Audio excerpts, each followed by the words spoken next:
What's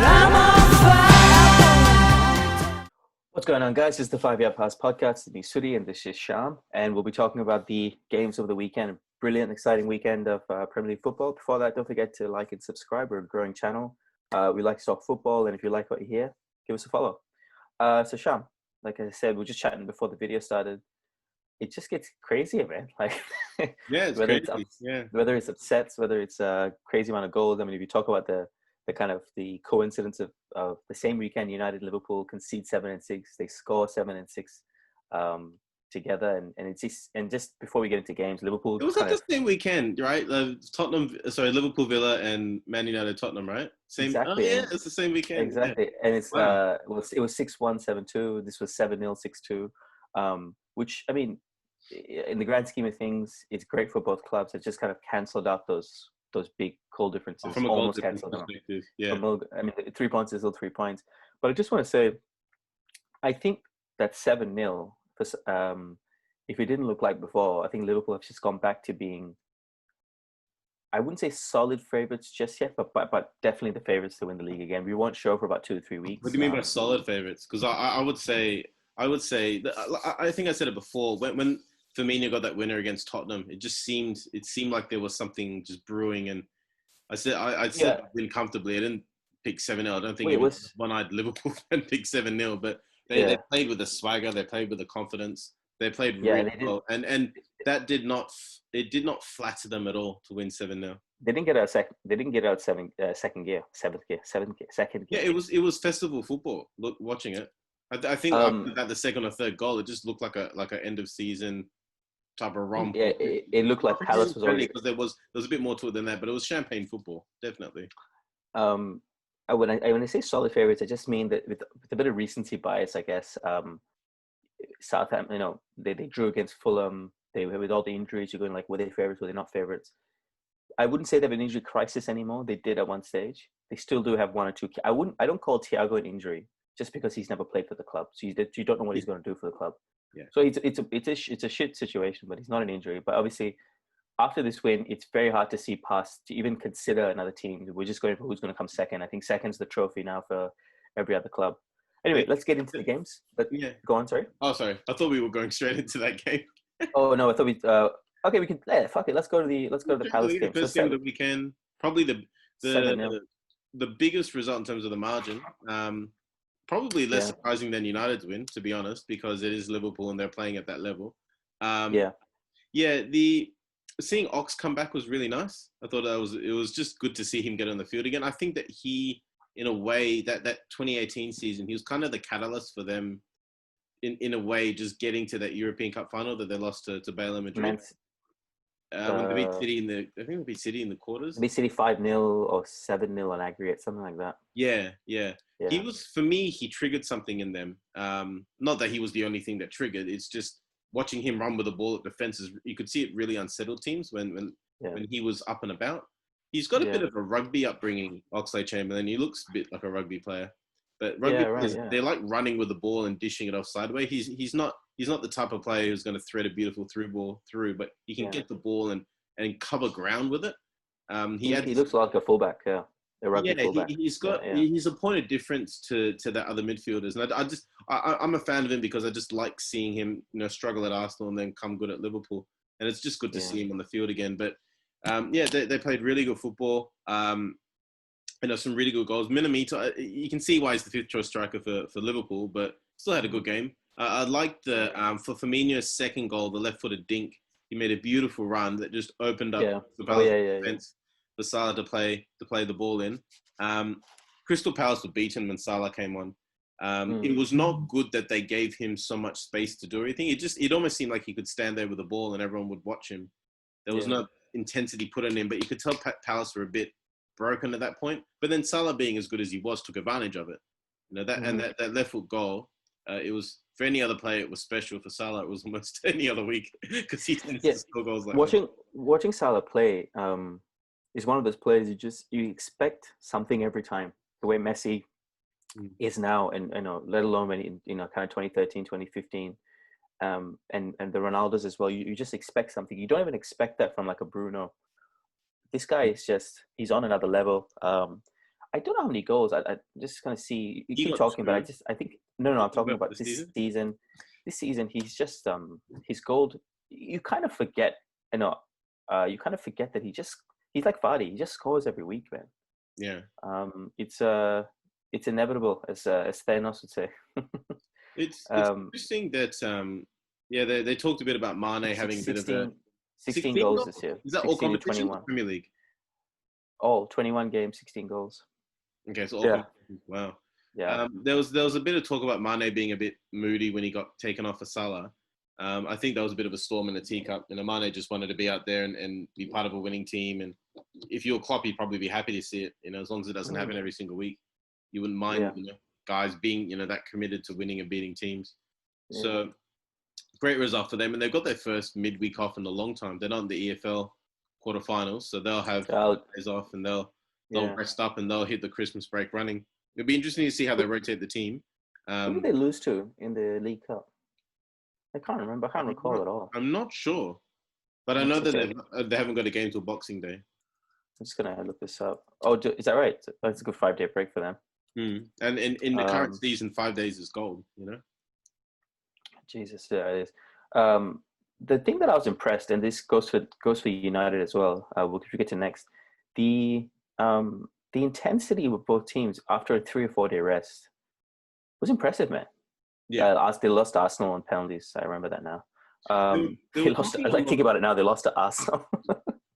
So did United a few weeks ago. Well, shock results and all that. Yeah.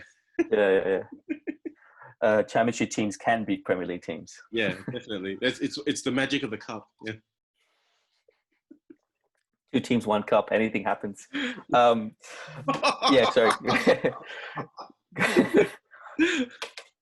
Someone's got to eat shit, Yeah. So this win puts Liverpool. Well, it doesn't change anything for Liverpool, obviously.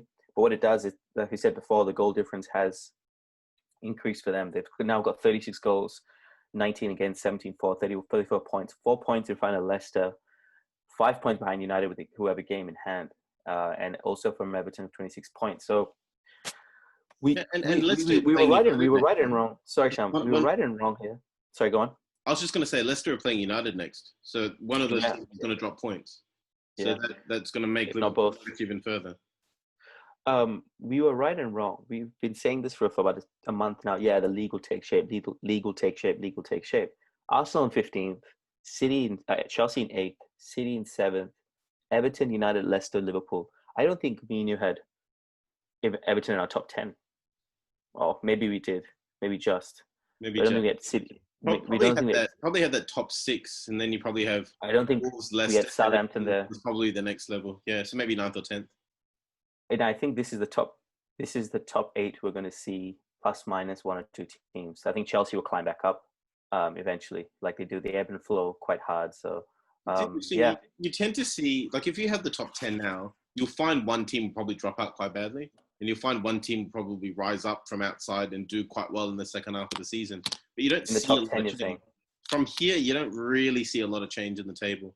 So between now and the end of the season, as much as it looks a bit improbable in terms of, where Leicester and Everton and Southampton and all those are, it's getting less and less likely that, that expectation that the Cities and Chelseas and Wolves will come back up.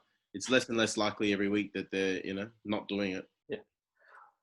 So excuse me. So as you said, that leaves Liverpool on top. And look, they have I would say considerably, not by any standard, or by their standards even more so, I guess, West Brom, Newcastle, Southampton will be tricky, and then they're Villa in the Cup in January before playing United.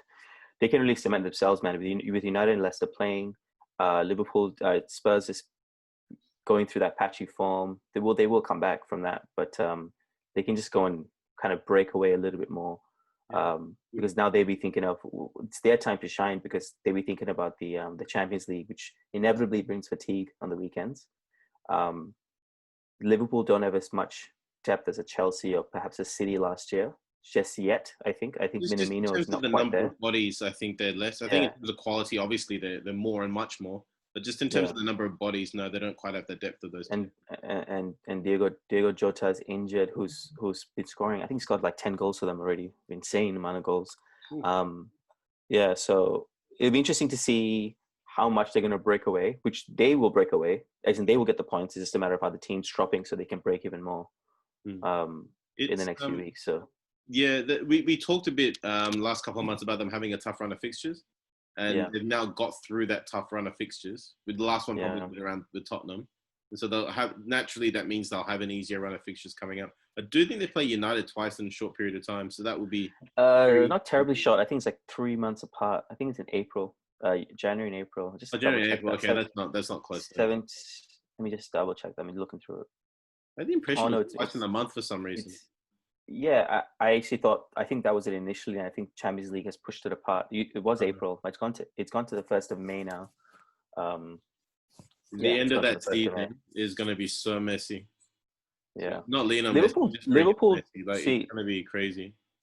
See, Liverpool do have a very kind of tricky period. They have like West Ham, City, Leicester, Leipzig, Everton in a stretch. Like they have these kind of really tough fixtures later on in Feb. So now it's essential for them to. I'll say that again. Actually, they have Spurs, West Ham, Man City, Leicester, Red Bull, Leipzig, Everton in the space of like 8 games. Yeah. So they do have those later on. It's important for them to get through this now. That's fair. That's fair. I mean, the reality is Liverpool on paper would expect to win every one of those. The reality is because they're all so close, they can raise questions over fitness of players and that sort of thing. But yeah, I mean, the reality is between now and the end of Jan, it's a relatively easy run of fixtures, and they've earned that right. So we'll see what that means. But there's an opportunity there to really stretch that lead out and to just said either teams catch us if you can. Absolutely. All right, moving on to a great fixture of the weekend. United Leeds, a classic Premier League fixture from the 90s, I guess. Even the early 2000s when Leeds were, you can even say Champions League. Even back to the Don Revie, George Best days. yeah, classic quote from Mark Viduka, ex-Leeds striker. Don't care if we lose every game, I just want to win the league. George Best said that the only team he ever wore shin pads against was Leeds. Right. It makes sense. Lancashire versus Yorkshire. I think it's there's something I heard while the game was going on yesterday. Spiesler plays something called murder ball in training. Have you heard about this? Yeah. I didn't know this thing. I didn't know they existed. He just puts the ball down. He's like, just play, no fouls. Yeah, and when the ball goes out, like in a normal football game, the ball naturally spends maybe a third of the time in one team, a third of the time with the other team, and a third of the time out of bounds. But what they do is they have a whole bunch of assistants who, as soon as the ball goes out, they just throw another ball back into play. So the players never get to rest. The transition has to be instant, Yes, everything is just bang, bang, bang. And so Leeds are a very fit team. There's a lot of commentary coming from the United camp about making sure the players were fit enough to play Leeds. And worried about the physical challenge, just from the athletic standpoint, not rough challenges or anything, but there was something they were very conscious of.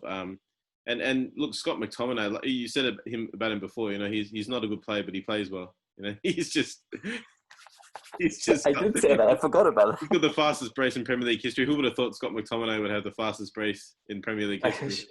But he doesn't. He's not a good player, though. He's not a good player at all. He just plays well. He is. In terms of his technical ability, he struggles a bit with the press in terms of players coming at him. But in terms of his ability to win the ball, to just make simple passes, to get other players into the game, he's good. He's developing. You figure it's easy to forget. Sorry, how young he is, because he seems to have been around for about 5 years, but he's only 22. So all credit to him. And it's nice to see. I think Ollie made the point in the press conference. Their 2 main attackers were Rashford and Martial, who didn't score. And that's what good teams do. They score goals from midfield. That United team 20 years ago, all 4 midfielders would score goals. So it's nice to see a midfielder other than Bruno Fernandes scoring. Daniel James had a very well-taken goal. Lindelof had a well-taken goal. McTominay's both these goals were well-taken. And they looked up for it. If they played like that at Old Trafford a lot more often, they would win a lot more games. And it was nice to see him kill it off early as well. With all these fixtures coming in, it was nice to see them fill up 40 minutes in, being able to not, bring the revs down a bit for the rest of the game. That was quite important. And they got Fernandes off the pitch, so he didn't play the money, which is good too.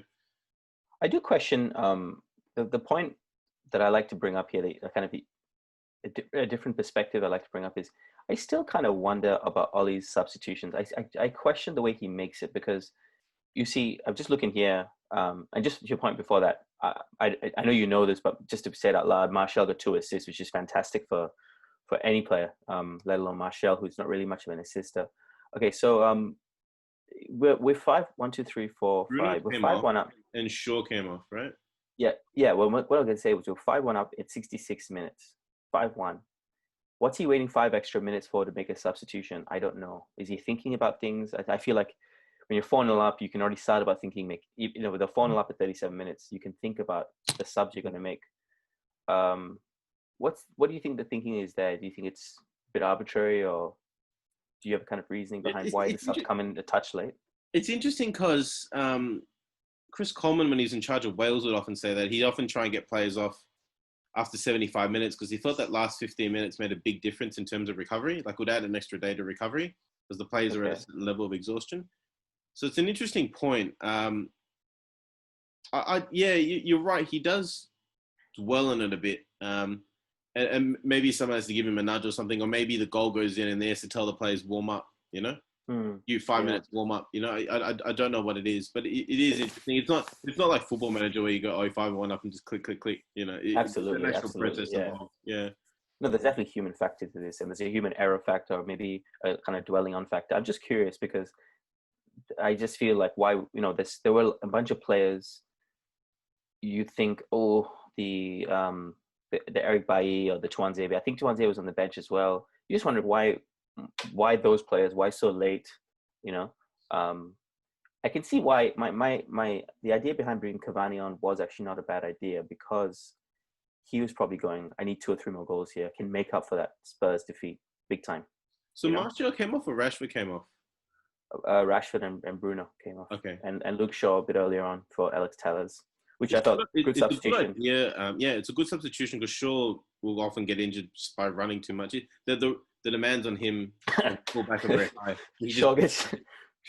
I agree with that, but the way it was a bit of a clumsy saying, but from playing football. But yeah. Okay, so there's not much here because the thing I like, there's not much here to talk about United, honestly, because the thing I enjoyed about Leeds was they played till the end, man. There was no, fuck it, we're 4-0 down, we'll close shop. They conceded 2 more and they scored 2 and conceded 2 from the 4-0.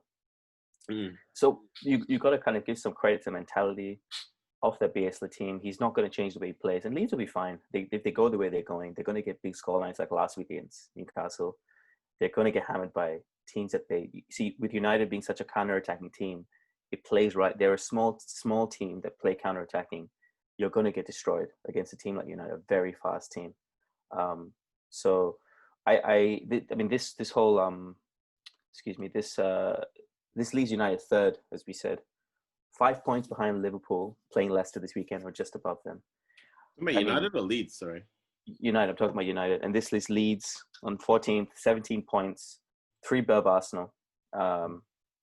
It's interesting because if United win that game in hand, which we say every week, but if they win, they're 2 points behind Liverpool. So I don't quite feel like it's going to be a title challenge though. I still feel that Liverpool are. Maybe Liverpool have something. I just don't see it it's turning because, into a title challenge. It's because nearly every single time we've got to the dance, we fucked it. Literally, the game's there for us to take top 4. This was 2 years ago. Last year we constantly fucked it up until the last day against Red Bull this year. You just feel even Leicester this weekend. We have the best away form, I think, in Europe. I think we have the best away form in Europe. Probably. But I don't have time. I support the players. I don't think anyone's playing badly at this stage. I think everyone's playing quite well, actually. But you just feel if they go to Leicester and win, I liken it. I liken it to I'm liking it, but it's just because it's 6-7 years of just disappointments after disappointments, false dawns after false dawns. Every false dawn, every time you're going to win a trophy and you don't, eventually a trophy is what gives you confidence. And if the players don't, if you're not getting a trophy out of this, of anything, nothing feels like a title challenge, I think.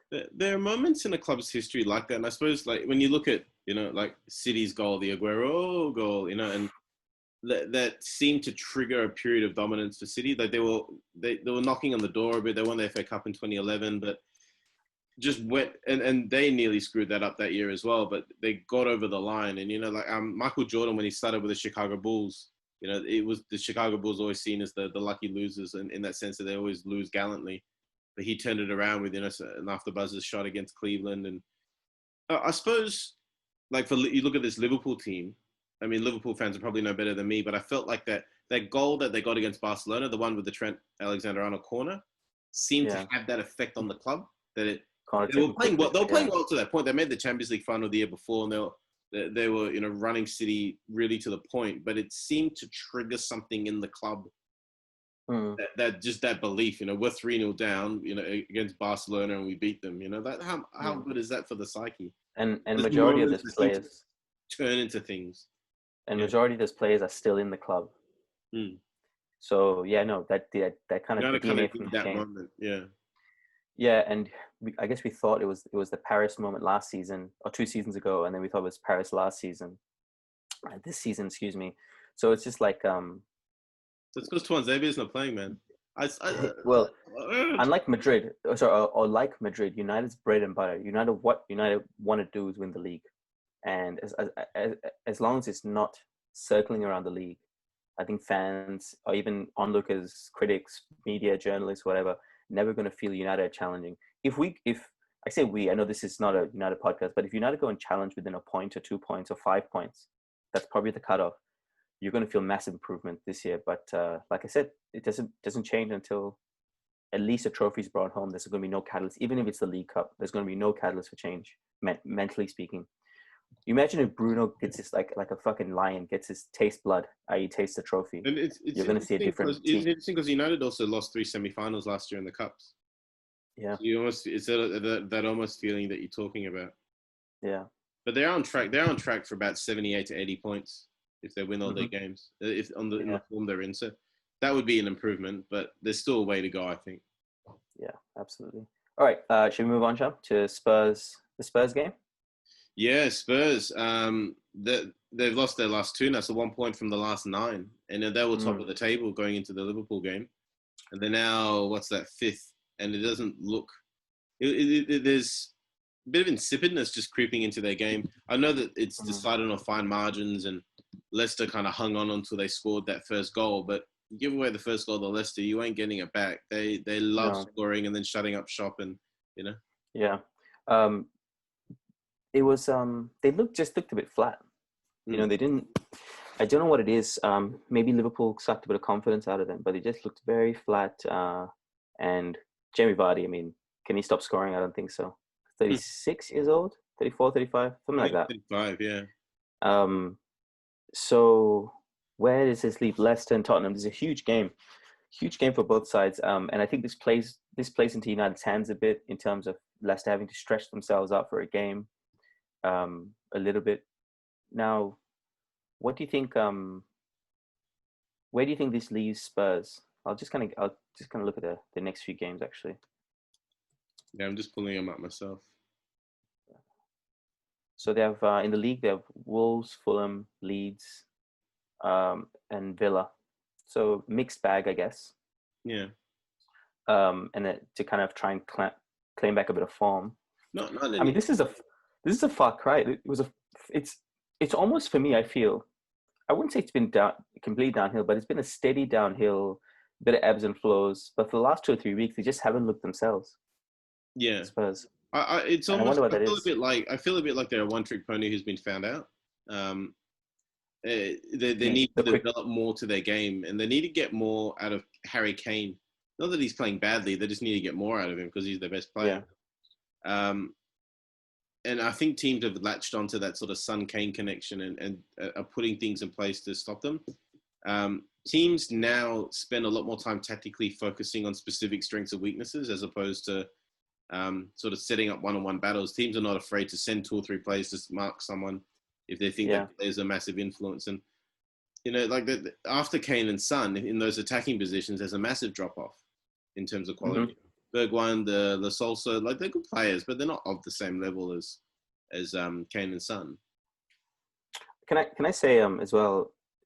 it was very obvious. Like we know what they're going to do, but you almost I was sitting there watching the game, and it was before the United game, and as soon as the break came, I literally had my eye on Kane, Son, and I was going like he's going to pass him, and every time that same pass is attempted, that quick transition, it's brilliant football if you can't get found out. But against Leicester, they have good players, and they got found out very easily, and they almost Leicester, a seem very so. well drilled team, very well drilled. I mean, you're looking at Rodgers now going, and I don't think you would have brought it.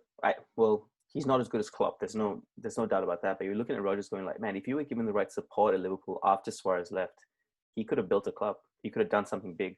Anyway, they're very well drilled, very fit, very good team, and the fact that he's getting this out of Jamie Vardy still, I think it's a testament to how good Rodgers is, man. Yeah, testament to Vardy's fitness as well. Absolutely, yeah. Vardy with his 10, I think he has 5 or 6 Red Bulls before a game, like throughout the day before the game. Are you serious? Yeah, man. You should. It was a big thing.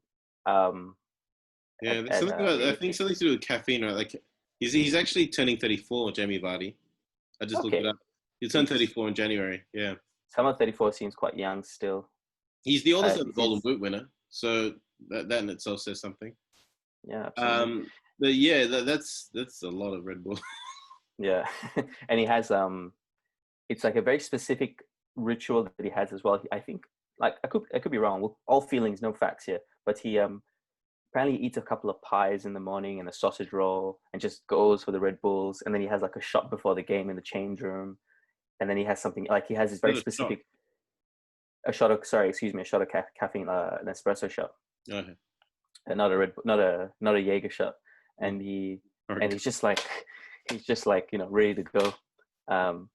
Because he knows he starts every game, so he knows how to time it well and all that kind of stuff. Yeah. So anyway, coming back to the game, this leaves. It was interesting. I say they're flat because Spurs had 8 to 17 shots. So they had more possession, less shots, which is very unusual for them, and they just seem to not be as punchy. And Spurs had more possession. Do you think? So it's very hard to say. Like I ask you almost every week about where do you think this leaves teams, but we say one thing and it almost goes the other way. Most of our predictions, it's not for a lack of us knowing football. I think it's a chaotic season. It's hard to pick. It's so chaotic, and we try and pick where it goes, and you get it right sometimes, and you get it wrong sometimes because it's so chaotic. Yeah, and I think genuinely the only certainty we have this season is potentially from now on will be Liverpool and United's away form. Liverpool's form in general, United's away form, and Sheffield losing every week, because everything else in between is just chaotic. Yeah. So just on the weekend as a whole, we just wanted to touch really quickly on a few other games, just a few minutes on them. So Arsenal versus Everton. I mean, they're just going down and down, man. I don't know what Arsenal have to do. I heard there's a lot of talk around. We talked a bit about Arteta and his sort of limitations, but the player quality is not there. And there's talk about getting significant money into the squad. Don't know how there's always that history about the owners with a new stadium and not putting out enough money for the players, and they'd be less likely inclined to do it during COVID. So it might be developing their scouting networks and bringing in a lot more youngsters and things like that they have to do. But they have to do something and bring in a better quality of player. Well, they should look to United in that respect, because in the last 7 years, the amount of youth players that United have brought through, I can name 5 off the top of my head. With Williams, Lingard got a good 3 or 4 years out of him. Greenwood, Rashford, bought Martial, Dean Henderson as well. So Tuanzebe. That's the best. Tuanzebe, Tuanzebe, and that's the best. Of course, Scott McTominay. That's the kind of thing you can do in a crisis. It's just look to the positives, I guess. And Chelsea did the same thing as well, didn't they? Last year, absolutely. Fortunate for them, they have some near world class level youngsters. But that's because they're 20 years in the making. The loan system that they have, the academy they have is unreal. So look, Chelsea, and you got to give respect to Everton as well. They've made the right kind of decisions. Iwobi has taken up Rodriguez's position on the right, and it's worked wonders for them. They've won a few on the go now, and now they're up to 4th. Moving on to the Southampton game, I thought this was an interesting game, man. The Southampton Man City, they lost 1-0 to Man City at home. but it's a tough game to win, especially City, who are a bit goal shy right now. Raheem Sterling off a Kevin De Bruyne assist. It's like the Man City of old, and that puts them up to. Excuse me. City's gone up to 6th, 7th. Very City goal. De Bruyne getting to the byline and cutting it back for Sterling. You could see everybody was rushing at the 6-yard box, and Sterling just stops halfway between the 6-yard box and the penalty spot, and just made that space to get the ball. Like, it was very City. And their problem is not conceding. They've actually got a very good defense. Diaz has helped a lot there. The other fellas have all come back to form a bit. Apparently, Stones is supposed to be on the way out, is playing absolutely brilliantly. The problem is scoring goals. So it was a big win for them, though. It's funny saying that. It was almost an upset, City being Southampton. we say that from a kind of bird's eye view. We say Pep doesn't know how to build a team, but he's never gone and done this where he's gone and build a defensive team first. And perhaps that's part of the new process he has. I think it's very likely that they're not going to win the league this year at this stage. We can probably say that, but he's gone and reshaped the defense, and he's put a Pep stamp on the defense. They're very hard to score against. But Guardiola's always been pretty good with defense. He's been lucky in a couple of cases. Like, he brought PK back to Barcelona, and they're Puyol and Valdez, and then Dani Alves is already there. But like, he's actually. His teams are quite well known for conceding quite a few goals. Like the Barcelona teams, Messi was tearing it up front, but they'll concede like 15 goals in a season.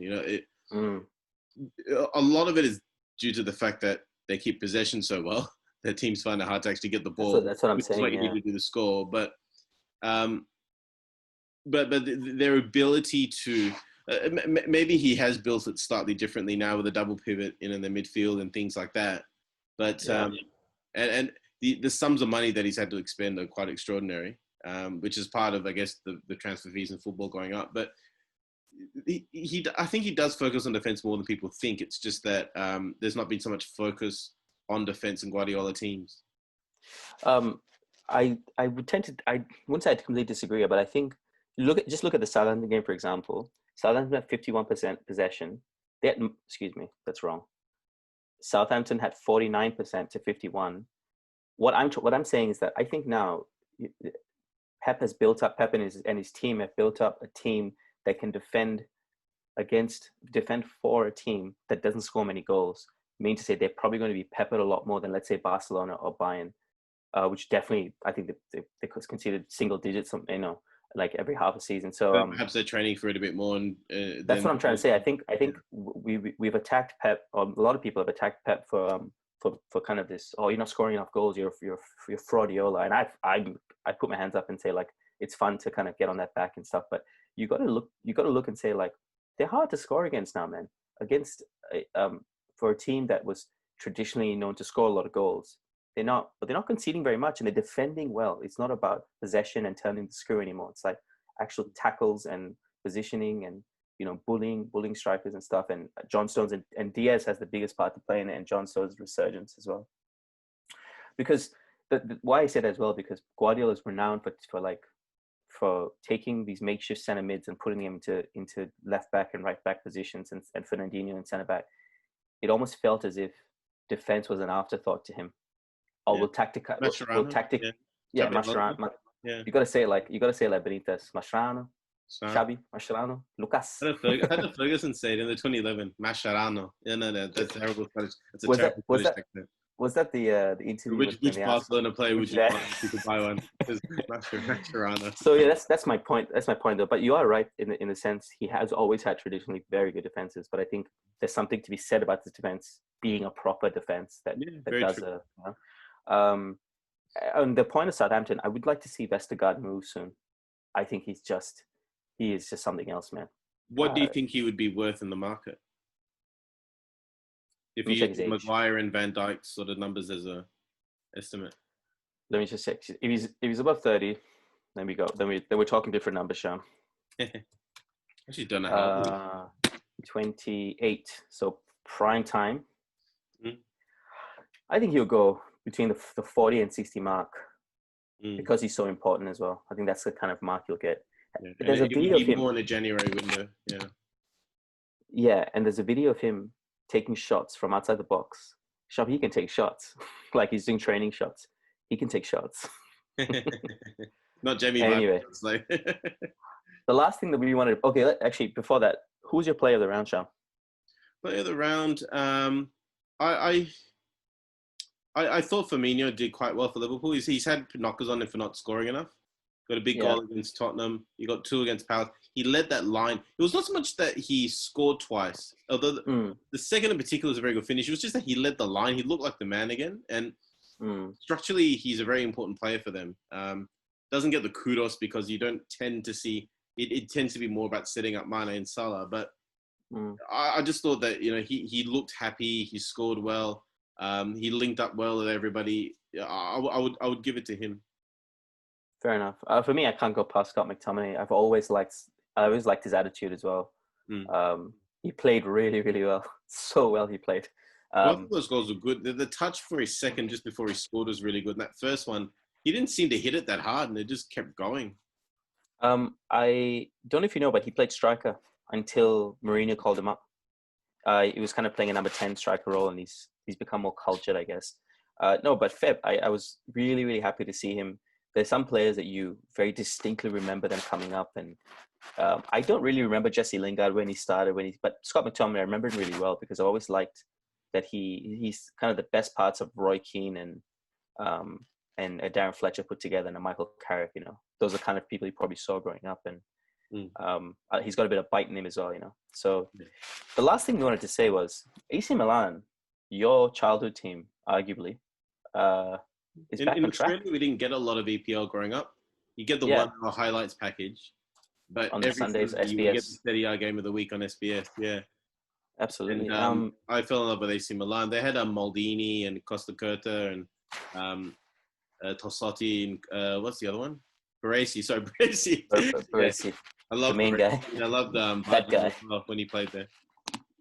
And it's just worth saying. I mean, they're 2 points clear in the table, and they don't have any signs of slowing down. I'm really happy to see it. Our really good friend Kush, as we know him, he's a mad Milan fan like you. Milan fan? Okay.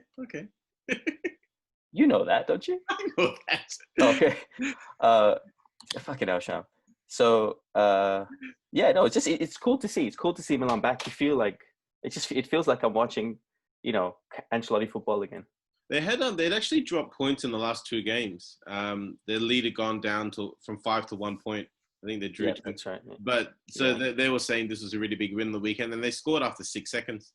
They said that they have different set pieces they practice at the start of games, and this one worked, and they got a goal after 6 seconds. I mean, and they've been playing a little while without Ibrahimovic as well. He's not played the last few games due to injury, I think. The Serie A scorers, top scorers, Ronaldo, Lukaku, Ibrahimovic, 10, 12, 10, 11, 12. All trained at the hallowed ground. Wait, so who has 12? Ronaldo, 12, Lukaku, 11, Ibrahimovic, 12. I'm just saying, they've all touched the hallowed ground of United at one stage or another. Ibrahimovic called himself the Benjamin Button of footballers. I thought that was great. The things that he says sometimes. On that note, any closing thoughts, Shyam? I thought it was just before that. It's a fantastic weekend. We're going to have a video tomorrow on the EFL, the League Cup. There's four big fixtures there, and then we'll have a preview video on Thursday or Friday coming out for the weekend's fixtures. Any closing thoughts, Shyam? No closing thoughts. Like I said, the league's starting to take some shape. It will be interesting to see how teams respond with the break. There'll be a few days off for some of these teams, which is the first time in a while. But it'll probably just go back to chaos very soon, particularly with these festive fixtures. There's just so many games in such a short period of time. How the teams manage that's going to be really important.